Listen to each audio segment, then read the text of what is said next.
السلام علیکم ورحمۃ اللہ وبرکاتہ۔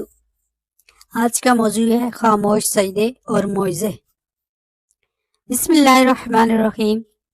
کبھی کبھار ایسا بھی ہوتا ہے کہ جب ہم جائے نماز پر اللہ سے مانگنے کے لیے بیٹھتے ہیں تو نہ آنکھوں سے آنسو نکل پاتے ہیں اور نہ ہی زبان سے کوئی بھی دعا لفظوں کی شکل میں کہی جاتی ہے۔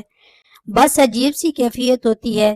دل تو تب چیخ چیخ کر کہہ رہا ہوتا ہے کہ یا اللہ، اب آپ کے کن کی ضرورت ہے، لیکن اب اس درد کو بیان کرنے سے قاصر ہوتے ہیں۔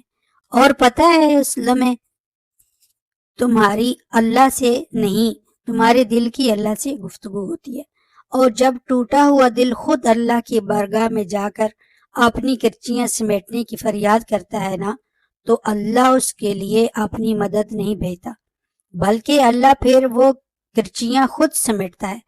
اللہ تب وسیلے نہیں بناتا اس کے لیے، بلکہ اللہ خود اس کا وسیلہ بن جاتا ہے۔ تمہاری یہ خاموشی اللہ کے ہاں بہت زیادہ شور مچا دیتی ہے۔ کتنا زور کا آسمانی خلق اس چپ کی آواز سے چونک اٹھتی ہے، اور پھر وہ ساری خلق اللہ کے تمہارے حق میں دعا کرتی ہے اور فریاد کرتی ہے کہ یا اللہ، یہ جو درد سے تڑپ رہا ہے اسے شفا دے دے، اس کے لیے کن فرما دے۔ جب آسمان تمہاری آواز سے لرز اٹھتا ہے تو سوچو اس رب کی کیفیت جس نے فرمایا ہے کہ میں شہ رگ سے بھی زیادہ تمہارے قریب ہوں۔ سوچو تمہاری جس خاموشی کا شور عرش تک پہنچ سکتا ہے، اسے کیا تمہارے دل میں رہنے والا اللہ نہیں سن سکے گا؟ وہ سب سنتا ہے، وہ سب جانتا ہے، تب بھی جب تم کہتے نہیں اور تب بھی جب تم کہنا نہیں چاہتے۔ وہ دھڑکن ہے اور وہ دھڑکنوں کی ہی سنتا ہے۔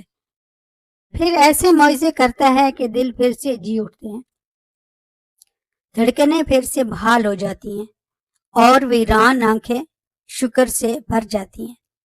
پھر کرچیاں بھی سمٹ جاتی ہیں اور شفا بھی مل جاتی ہے۔ سبحان اللہ۔